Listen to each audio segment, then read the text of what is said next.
Esporte em Debate. Que bom estar com você aqui na TV Assembleia Canal 9.2 e também na TVN Canal 17. Você já sabe, aqui o esporte sempre em dimensão maior na sua televisão. E olha só, gente, o Esporte em Debate de hoje tem muita coisa boa e você vai ver. Sampaio empata com o Cruzeiro em Belo Horizonte, se mantém no G4 da Série B. Pela quarta divisão, Mota é goleado impiedosamente pelo Paragominas no estádio Nilson Santos. Juventude Imperatriz empata em São Mateus e não decolam na tabela. Você vai ver ainda uma entrevista com Ivanilton Melo, organizador e que vai falar tudo sobre a última edição da Copa Interbairros de Futebol Amador. E mais, um bate-papo com o presidente da Federação Maranhense de Tênis de Mesa, Fábio Fernandes, sobre o retorno das competições no estado. Tudo isso e muito mais no Esporte em Debate, que já está no ar. E para começar o Esporte em Debate, nós vamos falar da maior competição do esporte amador, do futebol da nossa terra, a Copa Interbairros, que é considerada por todos como a grande Libertadores do esporte amador do estado do Maranhão. O organizador desse evento é Ivanilton Melo, que há 28 anos realiza uma competição que congrega os bairros na grande ilha de São Luís. O repórter Joelson Braga conversou com Ivanilton, porque recentemente houve a decisão da 28ª edição da Copa Interbairros. E ele fala sobre a revelação de jogadores, os grandes nomes que já passaram pela Copa Interbairros e que brilharam não só no futebol profissional daqui, como em outros estados, e, sobretudo, a programação que virá pela frente ainda neste mês de setembro. Foi um sucesso a Copa Interbairros 2021. Olá, Jurinha. Olá, Gregório. É um prazer estar de volta aqui no esporte. Fazia tempo que eu não participava, né? E neste meu retorno, eu vou tratar de um assunto bacana, cara. Futebol. Quem que não gosta de futebol, né? E a gente vai falar de uma das competições mais tradicionais aqui do estado do Maranhão, que é a Copa Interbairros, né? Eu acho que todo mundo que gosta de futebol já ouviu falar dessa Copa. Essa Copa que é muito tradicional. Já aconteceram 28 edições dela aqui, revelou grandes nomes do futebol maranhense e também do futebol brasileiro. Gente que é destaque no cenário nacional já jogou lá na Copa. E esse ano, mais de 60 profissionais, né, do futebol aqui do estado do Maranhão disputaram a Copa. E para a gente saber mais detalhes dessa última edição e também um pouquinho dessa competição, a gente vai conversar com o Ivanilton Melo, que é um dos organizadores e é também presidente da Associação dos Clubes Amadores de Futebol aqui do Maranhão. Ivanilton, eu queria primeiro que tu fizesse um resumo. Como é que foi essa 28ª edição da Copa Interbairros? É um prazer falar com meus amigos aí, através da TV Assembleia e redes sociais. A competição, ela começa a organização no mês de janeiro, todos os anos, que é a parte técnica, é a parte burocrática da coisa. A gente faz os congressos técnicos, com as inscrições dos times, filiados, e mais tardar no primeiro domingo de abril, que foi este ano, a gente dá o pontapé inicial. A bola rola. A bola rola. Foram 58 times, limitados, porque a gente não tem condições físicas, em termos de praça esportiva, a congregar mais times. Se eu for abrir para inscrição para tudo quanto é time, aí a cidade toda, 200 times, aí não tem condição de a gente fazer. Então, este ano a gente começou no primeiro domingo de abril, se não me falha a memória, e terminamos domingo passado, lá no São Bernardo, com uma grande festa.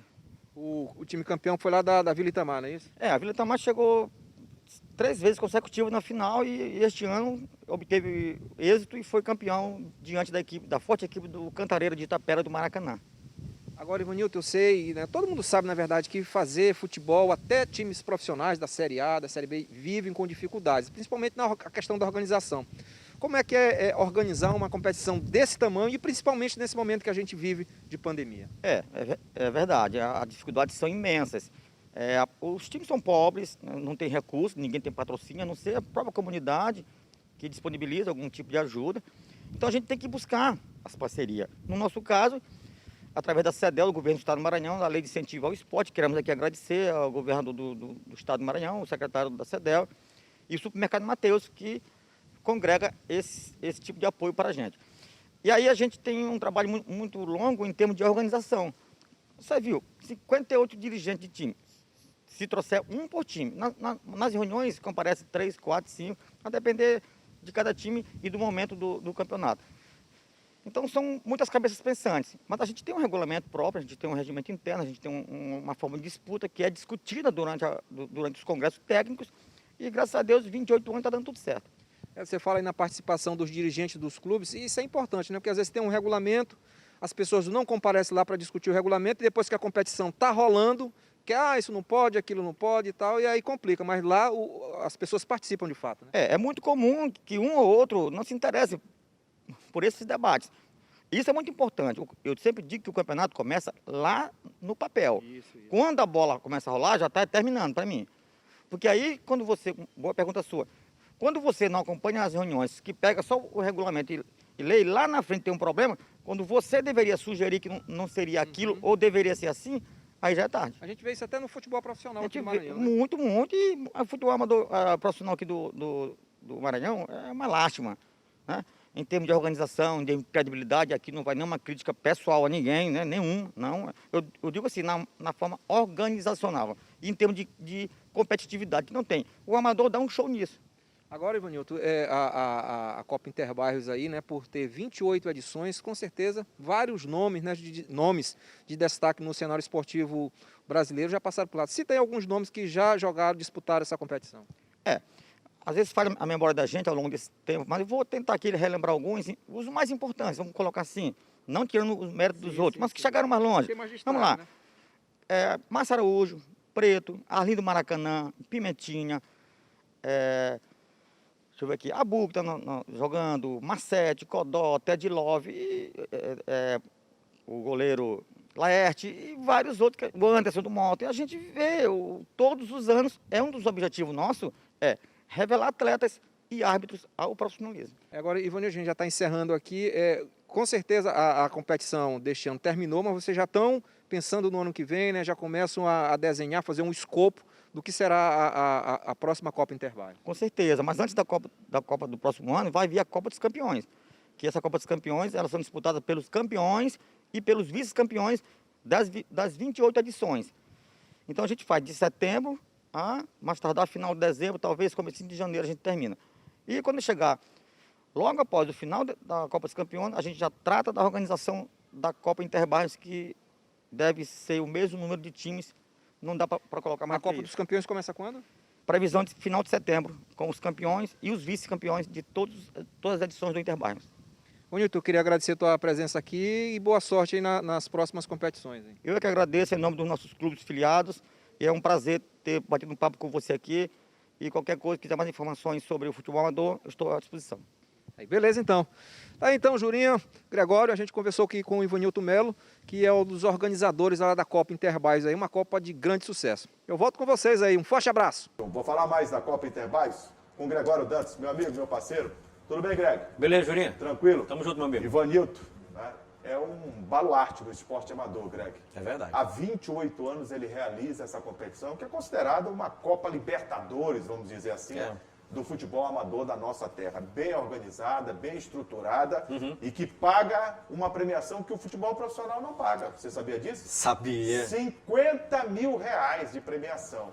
Não é para qualquer competição, viu? Não, não é mesmo. É uma das competições, como o Jurinha tá lembrando aqui pra gente, mais tradicionais do futebol em todo o estado do Maranhão, né? A Copa Interbairros completou sua 28ª edição, 28 anos dessa competição que já revelou inúmeros jogadores. Até o Ivanilton lembrou aí durante a reportagem, falou de Preto, falou de Márcio Araújo, Kleber Pereira, Arlindo Maracanã, Pimentinha, Arlindo Maracanã, que todos... brilha no Sampaio Correia. Isso, o Arlindo Maracanã, que foi campeão brasileiro. Isso, o Anderson... Kleber Pereira, campeão brasileiro pelo Atlético do Paraná, artilheiro do Brasil pelo Santos. Exatamente. Jogou no futebol do México também, né? Sim, jogadores de hoje, tem o Anderson, que está no zagueiro do Moto, né? Tem o próprio Pimentinha, que ainda está jogando no Sampaio Correia. Então temos alguns grandes jogadores... Tem história essa competição, né? Competição que revela muito, tem história, inclusive o Ivanilton lembrou também o potencial de um jogador em especial, que é o goleiro do time que foi vice-campeão, né? O time lá da Tapera do Maracanã, né? E tem 17 anos. Tem 17 anos. Mais uma dezena de atletas, Isso. ou 2 dezenas de atletas que poderiam ser melhor observados pelos clubes do futebol profissional. Porque, lamentavelmente, ele citou um dirigente, foi e Evandro, esse eu conheço, tenho o maior respeito, que comparece e já está montando um time do Araiós que vai disputar A segundinha. a pré-série B, né? Isso. O seletivo. O seletivo Pra chegar para a à Série B. segundinha e tal. Assim, ele destacou isso mesmo, que sentindo, até o repórter Joelson Braga, que conduziu essa entrevista, perguntou muito bem sobre isso, como ele percebia a captação de jogadores através de olheiros de clubes, né? Ele disse que sentia muito a ausência disso, o Evandro era uma exceção. Criticou a organização do futebol. Criticou a organização do futebol, mas assim, mais especificamente falando de olheiros, ele disse o seguinte, que eles até existem, mas ficam, vamos dizer assim, nas sombras, né? Para não se revelar e tal, e aí não tem esse contato direto com os dirigentes da Copa Interbairros. Com relação à crítica que ele fez ao futebol profissional no Maranhão, foi mais direcionada à organização das competições, né? E procede, né? Procede, porque realmente a organização das Ele tem competições razão. oficiais, elas são completamente, não existem, né? Na verdade, é totalmente Já a desorganizado. Copa Interbairros, esta é uma competição muito bem organizada, muito bem estruturada,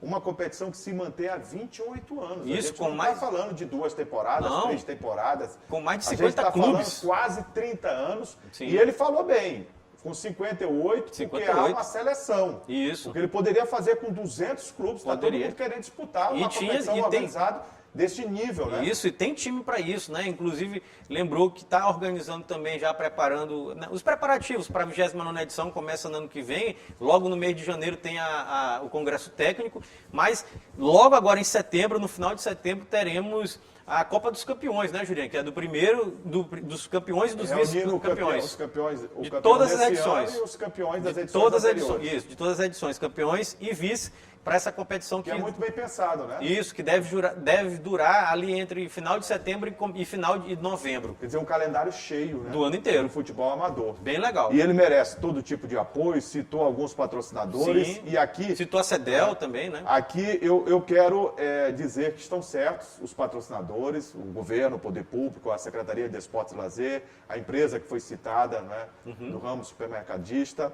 E todos aqueles que apoiaram o futebol amador vão ter o nosso espaço Tá certo. aqui no programa, vão Corretíssimo. ter a nossa participação de uma forma a destacar aquilo que é feito, porque a gente reclama sempre quando não tem o patrocínio. Então, o Matheus e o governo do Estado, através da lei de incentivo ao esporte, estão de parabéns. Fica nosso porque reconhecimento, né, uma Júlio? competição como esta é uma competição que você movimenta os bairros, né? De São Luís inteira. Você movimenta uma ilha inteira. Exatamente. Né? Uma ilha inteira. Então, parabéns, Ivanilton, Melo, por mais uma edição da Copa Interbairros, coroada de sucesso, e que Deus realmente possa iluminar o caminho dele e de todos.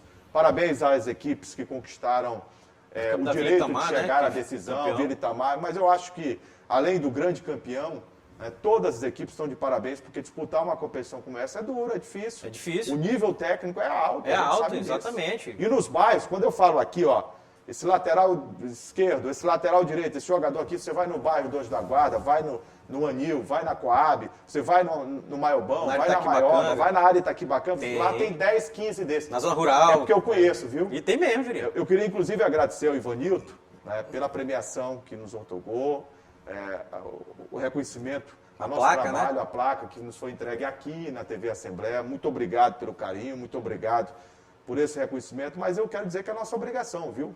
A gente tem a obrigação de destacar aquilo que é feito com qualidade. E o esporte amador, ele é muito contemplado com a Copa Interbairros de futebol, viu? Verdade. É uma competição de primeiro nível, primeira linha, viu? E por isso que a gente disse que a crítica que o Ivanilton fez à Federação Maranhense de Futebol com relação à organização de suas competições é totalmente cabida. Ela é cabível, aliás. Ó, além de atletas, sabia que ele revela árbitros também? Ah, é, Juliano?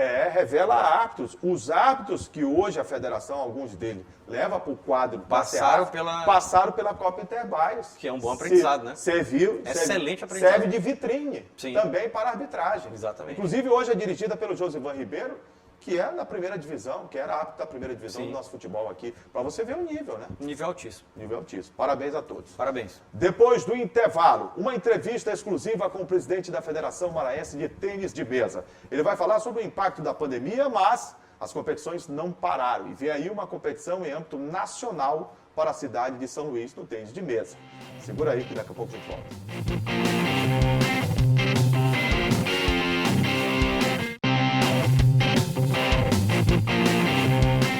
E agora o destaque do Esporte em Debate é para o tênis de mesa. O impacto foi grande da pandemia com relação ao esporte maranhense, brasileiro e mundial, todo mundo sabe disso. Mas algumas federações, olha, venceram esse momento da pandemia realizando competições, mesmo com todos os protocolos, e precisam realmente serem cumpridos. O presidente Fábio Fernandes concedeu entrevista à repórter Márcia Carvalho, aqui do Esporte em Debate. E a repórter do Esporte em Debate explicou como vem sendo tratado o calendário do esporte aqui em São Luís. Falou de competições a nível nacional e destrinchou sobre como vai acontecer a próxima competição do tênis de mesa na capital maranhense, com a presença ilustre de alguns mesatenistas a nível nacional. Olá, Juraci, olá, Gregório Dantas, olá a todos vocês que acompanham o Esporte em Debate. Dando continuidade a essa série de entrevistas sobre a retomada do esporte aqui no Maranhão, nesse pós-pandemia, pós ainda não, porque a pandemia infelizmente continua, mas aos poucos as atividades estão sendo flexibilizadas e a nossa vida está mais ou menos voltando ao normal. Hoje, o bate-papo é sobre tênis de mesa. Eu vou conversar com o presidente da Federação Maranhense de Tênis de Mesa, que é o Fábio Fernandes, para falar como é que está o esporte nesse momento que a gente está voltando para as quadras, né, Fábio? Vocês estão aí preparando um campeonato. Isso, a gente está preparando um campeonato agora, que a etapa do Brasileirão vai acontecer de 10 a 12 de setembro. E que a gente está contando com quase 300 jogadores inscritos pelo Brasil inteiro, que provavelmente vai ser recorde de inscrições em etapa de campeonato realizado pela CBTM. Como é que está a realidade do tênis de mesa no Maranhão? Tem muito atleta se destacando? Sim, temos categorias que a gente é ouro no nacional, que são as categorias Super Pré-Mirim e Pré-Mirim. No último Campeonato Brasileiro, a gente foi campeão por equipes, a equipe maranhense, e fomos vice-campeão no Absoluto E, com o Guilherme Cruz, que é um dos nossos jogadores de destaque. Também vão participar do campeonato? Sim, não só ele como vai participar do campeonato, como outros jogadores que já foi campeão pan-americano. Está vindo também uma garota de 13 anos, a Abigail, que é campeã sul-americana, e está vindo para disputar a nossa etapa aqui no Maranhão. Tá? Acredito a gente que vamos ter jogos de alto nível. Tem jogadores vindo da seleção de base, tem de mesa, até para a gente poder divulgar mais esse esporte aqui no nosso estado e ampliar. Hoje a gente já conta com acho que uns 6 centros de treinamento no Maranhão todo. Tem algumas cidades que já tem alguns destaques, que é a cidade de Tuntum, que montou um grande centro de treinamento, que é pelo professor Marco, e vai render bons frutos para a gente, porque o Francisco ele já é campeão da categoria dele no nacional.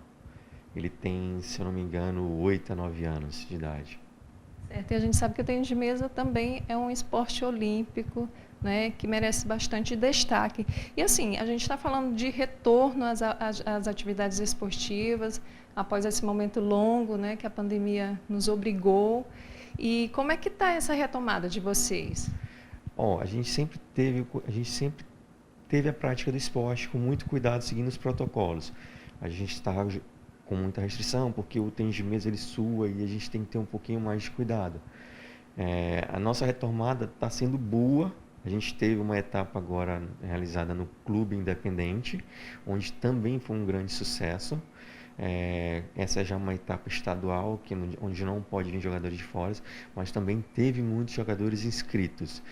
E a tendência, acredito eu, que no próximo ano, o Maranhão vai ser um dos grandes centros do tênis de mesa no Brasil. Para participar, vocês vão exigir alguma coisa do atleta, tipo o teste de Covid em dias? Tem quais são as medidas de segurança? Certo. As medidas, a gente não vai exigir o teste, as medidas são os protocolos de higienização pessoal. Nós vamos distribuir kits com máscara, álcool em gel. Para entrar no local, a gente vai ferir a temperatura do atleta acima do que não é permitido, ele não vai poder entrar. E a gente sempre fala para os jogadores e os diretores dos clubes, se caso tem alguns sinais e sintomas, não comparecer ao evento. porque a gente cuida, não é só gente jovem que joga. Nós temos atletas de 7 anos até 70 anos jogando. Se algum atleta de tênis de mesa que não está ainda ligado nessa programação quiser participar, como é que vai ser feito? Pronto. A gente ainda tem quase 17 dias para acontecer a inscrição. O campeonato ele vai ser realizado às 8 horas, a partir de sexta-feira, no dia 10 de setembro, e vai até o dia 12 de setembro.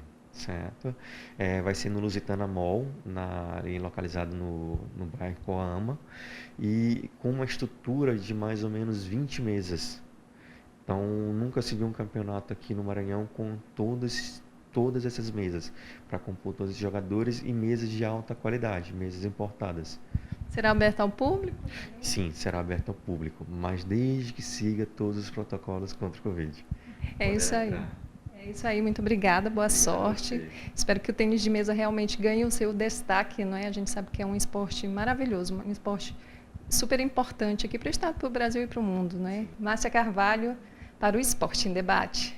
Eu gosto muito, Greg, quando eu vejo, por parte do dirigente do esporte amador, a criatividade. Sim. Porque é muito fácil você ficar deitado em berço esplêndido e jogar a culpa na pandemia. Sim. A pandemia, a gente já sabe, trouxe estragos, né, irreparáveis para o mundo inteiro. O mundo inteiro. Para o esporte, o impacto também foi muito grande. Foi. Né? Mas o Fábio Fernandes está trazendo uma competição agora nessa retomada de eventos aí interessante. Ele citou, inclusive, alguns atletas que estarão aqui e de que maneira vai se dar, né, a competição. É verdade, Juraci. Assim, a gente sempre está fazendo esse nosso papel aqui na TV Assembleia, né? E dar visibilidade. Dentro do Esporte em Debate, falando com o presidente de federação, o pessoal que organiza competições estaduais, municipais aqui de São Luís, nesse período de pandêmico, vamos dizer assim, né? No período da pandemia. Porque, claro, a gente sabe que vive um momento crítico da sociedade no mundo todo, mas a gente precisa tocar o barco, né, Juraci? Ver o que dá para fazer com as coisas. Precisa se reinventar. Isso. Se reinventar. Porque dizer que está difícil, aí não precisa, que eu mesmo digo aqui. Todo mundo sabe que está O difícil. presidente de federação tem que trabalhar. Isso, todo mundo sabe que está difícil. A gente já cobrou aqui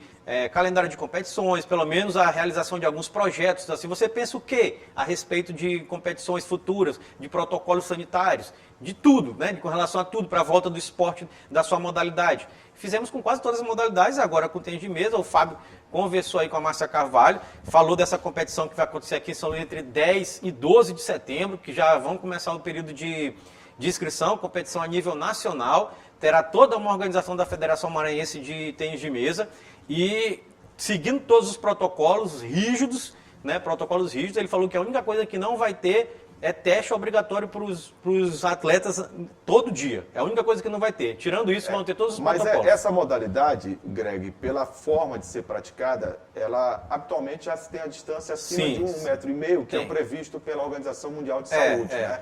Ela já permite esse distanciamento físico. Já né? tem, Exatamente. Então, assim, vamos ter essa competição, que será realizada agora entre 10 e 12 de setembro.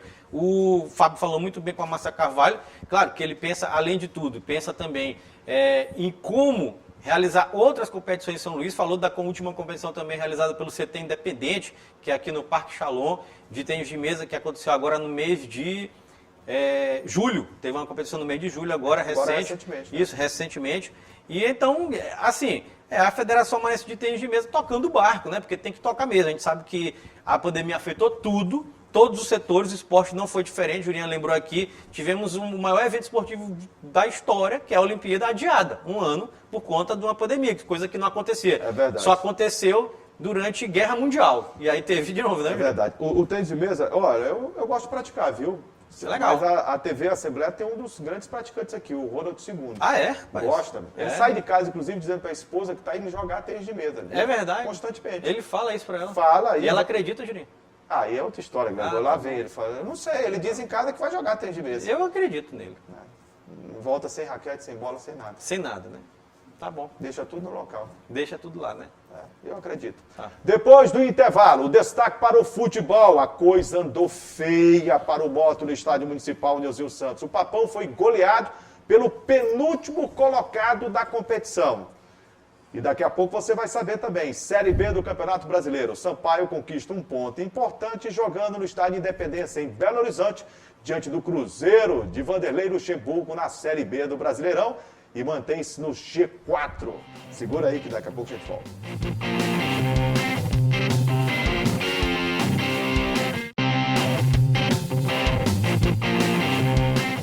Agora o futebol. No estádio municipal de Osílio Santos, pela Série D do Campeonato Brasileiro, o Motoclube recebeu o Paragominas do Pará. O Papão do Norte vinha de 2 bons resultados e de uma recuperação dentro da 4ª divisão. Venceu o 4 de julho em São Luís e depois enfrentou Imperatriz em Imperatriz e derrotou o Cavalo por 1-0. Todo mundo esperava uma vitória e esperava que o Moto estivesse realmente numa fase crescente. Meu Deus do céu, deu tudo errado. O Papão do Norte foi goleado no estádio municipal de Osílio Santos pelo então penúltimo colocado da Série D do Campeonato Brasileiro no grupo A2. Ô, Greg, eu até me recuso a mostrar todos os gols. Não, rapaz, demais. tem que mostrar. 4-1 foi o placar. Foi uma porrada, Juraci. E olha que eu vou te dizer uma coisa, é triste dizer o que eu vou falar aqui. O quê? Foi tão vergonhoso, vexatório. Foi mesmo. Que o Paragominas teve pena de fazer mais. Tirou o pé. Tirou o pé do acelerador. Tirou o pé. E o Moto só estava com as camisas em campo. Eu não posso dizer que o time do Moto jogou. 4-1 foi pouco. Foi pouco. O jogo era para ser 6 ou 7. É para tu ver a gravidade do que aconteceu, né? É para tu ver a Greg, gravidade. eu vou dizer uma coisa para você aqui. Ah, Esse resultado não foi normal. não foi.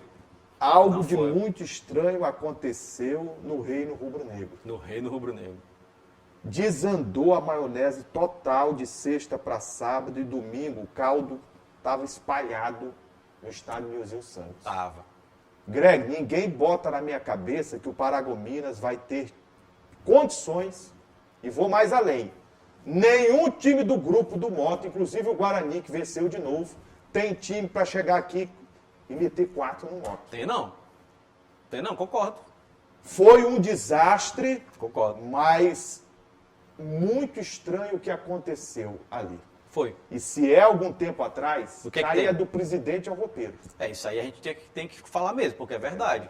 Caía todo mundo, Juraci. Vergonhoso. Vergonhoso. Vergonhoso. Ó, só para o torcedor do Moto ter uma ideia aqui, quem marcaram os gols aqui da equipe do Paragominas, do Jacaré?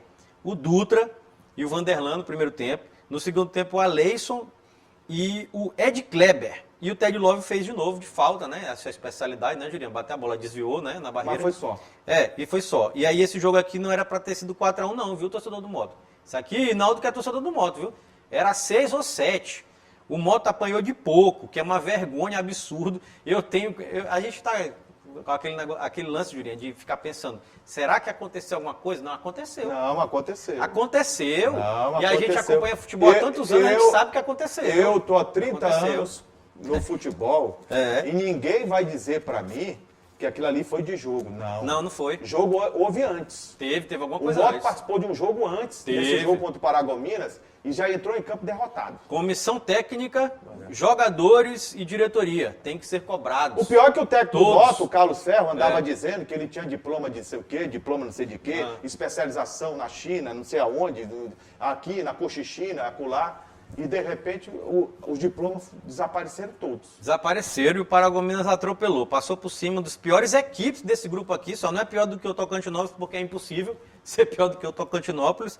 E conseguiu dar essa porrada no Moto, 4-1 aqui no Osílio Santos. É absurdo, vergonhoso. Para mim, tem que ter alguma coisa que tem que ser resolvida internamente. Com certeza aconteceu alguma coisa, como o Juraci está falando aqui, como eu estou falando também. O resultado complicou muito o Moto. Porque embolou tudo, Julinho. Embolou tudo. O Guarani sobrou. Chegou aos O Guarani já está classificado. Chegou aos 22 pontos. Com esse resultado aqui, olha o que aconteceu. O 4 de julho está com 17 pontos Perdeu também. para o Palmas. Isso, perdeu para o Palmas, está com 17 pontos. Está em segundo. Mas aí, o Moto está com 15 pontos em terceiro. O Imperatriz está em quarto com 15 pontos. O Palmas está em quinto com 14. O Paragominas chegou aos 14. E o Juventude tem 14. Ou seja, do sétimo para o terceiro, diferença de 1 ponto. O resultado que era para botar o Moto lá no nível do 4 de julho, para ultrapassar o 4 de julho, o Moto ultrapassaria, chegaria na segunda colocação, praticamente assegurando sua classificação.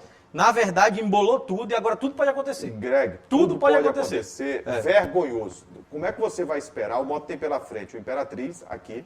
Tem aqui O Moto tem ainda o Juventude. Guarani de Sobral lá. Próximo jogo é Juventude. E tem o Juventude. Isso, que é o próximo jogo, sábado, dia 21. Torcedor do Moto, anota aí, Hinaldo, que é torcedor do Moto. E não vai ser fácil, não. 3h30 da tarde, Moto e Juventude no estádio Nilzinho Santos. É a próxima rodada do Moto, né? O outro jogo que teremos é o jogo do Imperatriz, que já a gente fala do jogo confronto entre Imperatriz e Juventude. Será no sábado também, na Arena Verde. O Imperatriz viaja para pegar o Paragominas, 6 horas da tarde. E o Juventude?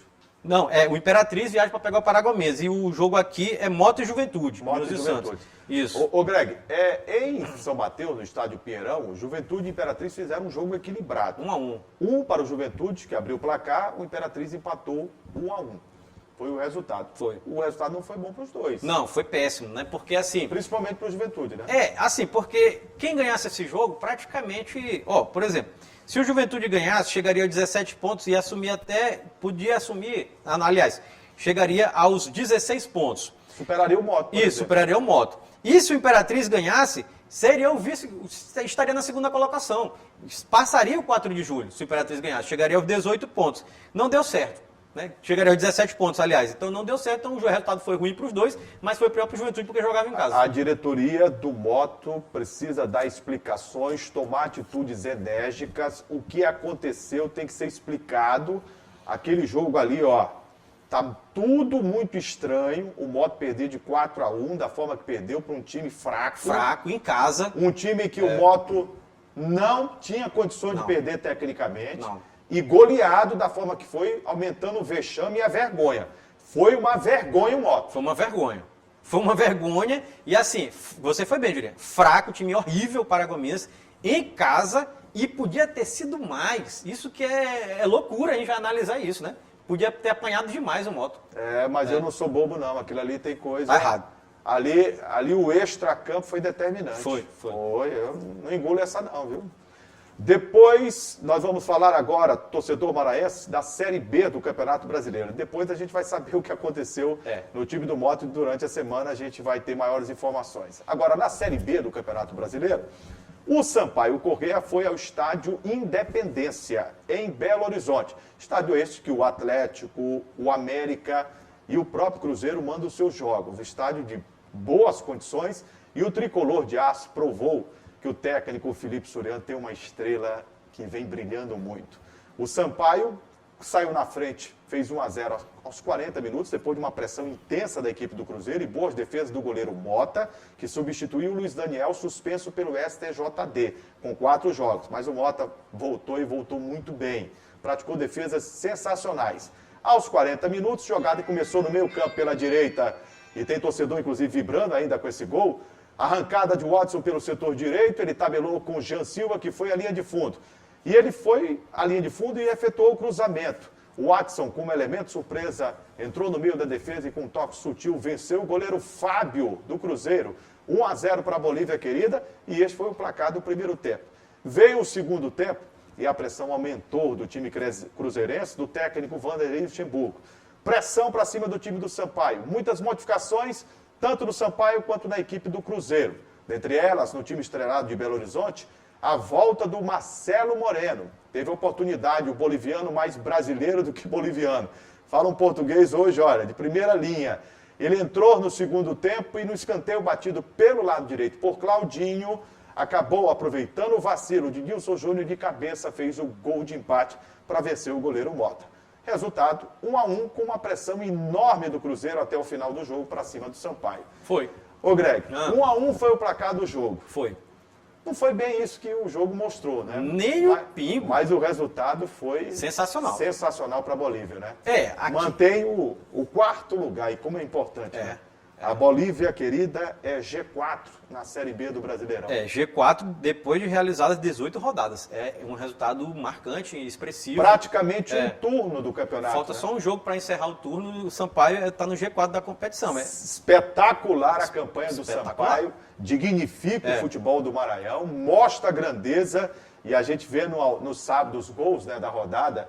E quando se destaca, Greg, isso deixa a gente feliz. Porque o Maranhão, que é um estado rico de belezas naturais, de uma diversidade cultural fantástica, de um bom futebol. O Maranhão, quando a gente vê a nível nacional, sempre com uma ou outra notícia ruim, isso choca bastante a gente. É chato, né? É chato, né? E aí, sábado à noite, olhando a televisão e de repente, agora os gols. No Independência, o Cruzeiro empata com o Sampaio Corrêa do Maranhão. Poxa, é legal, é bonito. É né? muito bom. E foi realmente o Cruzeiro que empatou com o Foi. Sampaio, porque o Sampaio saiu na frente, né? O Sampaio sai na frente, o gol Dá um orgulho, né? Dá um orgulho. Ainda mais para o torcedor boliviano, né? Tá feliz rindo à toa. É o seguinte, o Sampaio conseguiu um resultado expressivo, importante, vamos dizer assim, em nível de tabela, né? Em termos de tabela do campeonato, é espetacular o resultado. O Sampaio está na 4ª colocação, se mantém no G4 da competição, depois de 18 jogos disputados, tem 30 pontos. Mas assim, vamos falar do jogo, né? O Sampaio pegou uma pressão absurda do Cruzeiro. O Felipe Surian, mais uma vez, manteve a sua estratégia de jogar, abdicando do terceiro homem no ataque, preenchendo mais o meio-campo com 4 jogadores. Né?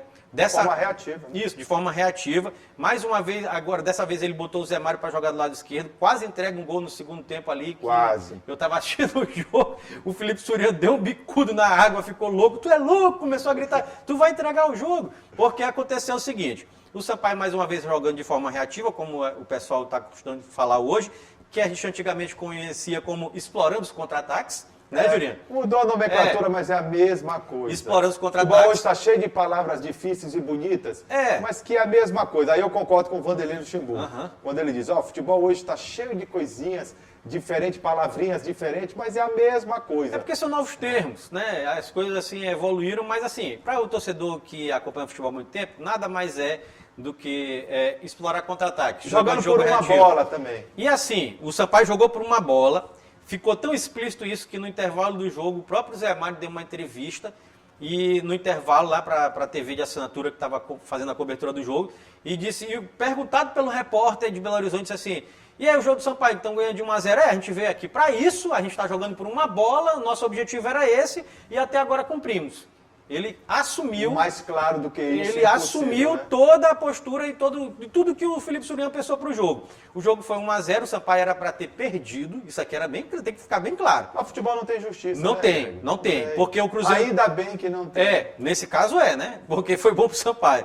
O Cruzeiro criou muitas oportunidades de gol. O Sampaio sofreu demais. O Rafael Salles perdeu um gol inacreditável. Teve bola na trave, teve defesa por cima do Mota. Eu vou relembrar aqui um momento do Sampaio nessa mesma Série B, e que a gente estava aqui falando né, o contrário. O Sampaio contra o Vasco, lá em São Januário. Criou muito. O Sampaio teve uma posse de bola absurda contra perdeu. o Vasco da Gama. O Vasco teve 2 lances. Um do Canu, que ele fez o gol. Do Cano? Cano é outro. Cano fez o gol. E o outro dele, fora da área, que ele chutou. Sim. E o goleiro fez a defesa. Fez a defesa. 2 lances no jogo inteiro. Pois é. Não, assim, eu tô falando isso, que é para o torcedor do Sampaio entender que a postura tática do Sampaio, vamos dizer assim, na retomada da sequência de vitórias, das 3 vitórias, e esse foi empate a partir agora... do jogo contra o Brasil de Pelotas. Isso. O Sampaio mudou a estratégia. Mudou a estratégia, mudou a postura tática, e é uma estratégia de explorar contra-ataque e jogar por uma bola. Tem funcionou, mas o Sampaio... Na prática, ele tem funcionado muito bem, porque olha só, Isso. 4 jogos. Foi. Brasil de Pelotas e Sampaio, foi quanto? O Sampaio ganhou. Quanto foi? Foi 2-1. 2-1. Vila Nova e Sampaio. Ganhou também. Quanto foi? Foi 2-0. 2-0. Tá melhor do que eu de memória. Sampaio e Náutico. 2-0. E agora? 1-1. Fora de casa com o Cruzeiro em BH. 3 jogos. Dos 4 jogos, o Sampaio jogou 1 em casa e 3 fora. Foi. Não, o do Náutico foi em casa. Sim, dos 4 jogos, jogou sim. 1 em casa e 3 fora. 1 em casa e 3 fora, exato. Pois é. Ganhou o jogo de casa E ganhou 2 fora. e O resultado, se você analisar, é espetacular. Não, é espetacular, como eu tô dizendo Eu assim. nunca vi ter uma estrela tão brilhante que o treinador do Sampaio, Felipe Surian. Tá tendo. Tudo que ele toca Dá certo. dá certo. Só que assim... Eu vou fazer um pedido ao Felipe Surian nessa chegada agora. Que, rapaz? O Ricardo tá indo com a missão, De que? vai levar um bilhete Pra quê? da Mega Sena. Da Mega Sena. Ele vai preencher para mim, o Felipe Surian. Vai dar certo. Vou ganhar. Tudo dá certo com ele. Tudo dá certo com ele. Não, mas assim, Julinho, o Sampaio tá flertando demais com o perigo. Isso tem que ficar bem claro. O Sampaio... Mas essa Série B é um perigo, Greg. Não, mas jogar dessa forma Mas assim... a Série B é um perigo. Essa Série B, você joga contra o Cruzeiro, que está lá embaixo, e olha o nível. Sim, eu sei, Julinho. Eu estou dizendo assim que a postura tática do Sampaio, apesar das vitórias, flerta demais com o perigo. E nesse momento até agora, não me agrada. Jogo passado, O último jogo que a gente até discutiu muito, o Sampaio foi totalmente dominado, né? Você lembra disso aqui? No jogo passado, o Sampaio foi totalmente dominado e desse com o Cruzeiro também, a mesma coisa. Em termos de... Contra o Náutico, o Sampaio foi dominado até os 15 do segundo tempo. Até fazer o gol. Aí aos 15 entraram os 3 atacantes, Sim. Rony, Melhorou. Jackson, Pimentinha. Sim. Aos 27 entrou o Daniel Costa, aos 28 ele cobrou aquela falta e Fez o gol. E Incrível, aí acabou né? o jogo porque o Náutico se perdeu totalmente e o Sampaio foi melhor. Então, assim, é perigoso por isso, porque o rendimento do time está um pouquinho deixando a desejar nesse aspecto. Claro que a postura tática do Sampaio e a predisposição é essa. É de jogar por uma bola explicitamente falada dentro de campo por um jogador Mas sabe daqui. o que eu penso, Greg? Olha só, o Sampaio está jogando dentro das suas limitações financeiras, de elenco. Ô, Greg, não dá, eu falo sempre isso e vou repetir quantas vezes forem necessárias. Só o Vanderlei paga praticamente a folha toda do Sampaio. Paga praticamente Vanderlei não, paga ganha tudo. 500 mil reais. Paga a folha toda do Sampaio. 500 mil reais. Rinaldo, você sabe qual é a folha do Sampaio? 546. Não, 546. Aí você também quer demais, né? 200 é da série D. Da série D. 546. É. Chega a 600 mil, bota lá. Chega. Quer dizer, paga quase a folha do Sampaio. É. Então a diferença... Gente, como é que é isso em campo, Juraci? Como é que é isso em campo? O Sampaio tem uma média salarial de 25, 30 mil ali. E o Cruzeiro Tem jogador tem de uma 100 mil. média de 50, 60, 100, 150 mil reais. Não, é bem claro assim, ó. Entendeu? Então, o Sampaio não pode, por exemplo, no seu elenco, Greg, ter 2 jogadores de 30 mil na mesma posição. Não dá. Não, só para o torcedor entender assim, Não porque eu dá. estava falando de desempenho dentro de campo, mas assim, falando especificamente do resultado como histórico, dessa classificação do Sampaio, fica bem claro num ponto. O Cruzeiro fez uma substituição. Não, vou botar primeiro do Sampaio. Fez a substituição. Saiu o Ciel, entrou o Jackson, foi? Não, a primeira do Sampaio saiu o Betinho. Tá, não, mas eu quero falar, é porque essa substituição simboliza isso. Saiu o Ciel, entrou o Jackson. Pronto. O Cruzeiro fez uma substituição. Saiu Rafael Sobis, entrou Marcelo Moreno. Bem aí, o torcedor entende a diferença de equiparação de salário de um time do outro. Entendeu? É bem aí brincadeira. que dá para o torcedor entender o que representa Para valorizar essa posição. o tamanho, E os resultados. o tamanho do resultado e a posição do Sampaio, gente, é simplesmente espetacular. É espetacular. Entendeu? A posição do Sampaio é de fazer inveja a Vasco, Todo mundo. a Botafogo, Guarani. a Cruzeiro, Vitória. a Guarani, a Vitória. Ponte Preta, a Vitória. Gente, o Isso. Vitória há pouco tempo estava na Série A do Campeonato Isso, Brasileiro. e agora virou freguês do Sampaio. Todo jogo dia perde do Sampaio, né? Ó, só para o torcedor ter uma ideia assim de como ficou a Acho que tabela. o torcedor do Sampaio tem motivos, inclusive, Tem. para ajudar o clube como sócio-torcedor. Só para o torcedor ter uma ideia, Jurinha, de como ficou a tabela do campeonato após 18 rodadas disputadas. O Curitiba que perdeu, viu? Isso aqui embolou tudo também. Curitiba perdeu, é o líder com 33 pontos. O CRB chegou aos 32 pontos, é o vice-líder. O Goiás tem 31 pontos, é o terceiro. E o Sampaio tem 30. Isso significa que o Sampaio está a 3 pontos do líder. Com um detalhe, Olha aí, ó. é tão dura essa Série B, Greg, que o Sampaio viajou no domingo, né? Fez um périplo muito grande para poder chegar aqui. Só tem o tempo de descansar nessa segunda, porque amanhã já joga. Nesta terça-feira, 9h30 da noite, contra o Avaí. 9h30 da noite, no Estádio Castelão, teremos Sampaio e Avaí. Poxa, é dureza, né? Terrível, pesada a Série B. E assim, só para o torcedor entender também, antes do nosso próximo programa, teremos também no domingo, o Sampaio volta a jogar domingo, viu, Julinha? Confirmado, domingo, dia 22, 4 horas da tarde, lá na Serrinha, em Goiânia, Goiás e Sampaio Corrêa, uma pedreira. O Sampaio pega Avaí, que é o 5º colocado hoje, mesma pontuação do Sampaio, 30 pontos, e depois pega o Goiás, que tem 31 pontos acima do Sampaio. É verdade, só tem dureza na Série B do Campeonato Brasileiro. Gente, obrigado pelo carinho da audiência. Lembrando a você que toda segunda-feira nós temos um encontro marcado aqui na TV Assembleia, às 8 horas da noite, com reprise, Greg, às terças-feiras, Às 7h30 da manhã e às 2h30 da tarde. às 2h30 da tarde. Os canais de interação para que o público possa participar e, de repente, propor alguma reportagem ou pedir né, para a gente reexibir alguma reportagem, alguma matéria. O telespectador pode acompanhar nosso programa através dos nossos canais de interação, né? O primeiro é o nosso site, que é o al.ma.leg.br/TV. Tem também o telefone da nossa redação, que é o 3269-3028, e o nosso WhatsApp, que está passando aqui embaixo da sua tela. Greg, deixa eu mandar um abraço aqui, o pessoal da Polícia Militar, que fica na Guarita, todos assistem o nosso programa, os militares. Muito obrigado pelo carinho da audiência. O professor Mirandão sempre está ligado. Mirandão, sim. Né? Todos os funcionários aqui da Assembleia, muito obrigado. Nossos companheiros, Ricardo, né, atrás das câmeras, Rinaldo, Pluto, né, meu amigo repórter Ronald Segundo, um cara espetacular, tá sempre com a gente também. Da cidade de Tuntum, tem né? Da cidade de Tuntum. Tuntum mandou essa pérola pra cá, né? É verdade. Tem o bispo lá em cima, o Frank, né? Frank Padrinho. Kemuel, que aniversariou, um ontem, grande abraço. aniversário domingo, foi. Tá certo? E pronto. Um grande abraço a todos, muito obrigado. E a você, telespectador, obrigado pela audiência. E aquele ali que tá ali, rapaz? Você acha que eu vou mandar abraço para quem vem de vez em quando? Um grande abraço, até a próxima, gente. Tchau. Tchau, gente. Até mais. Tchau.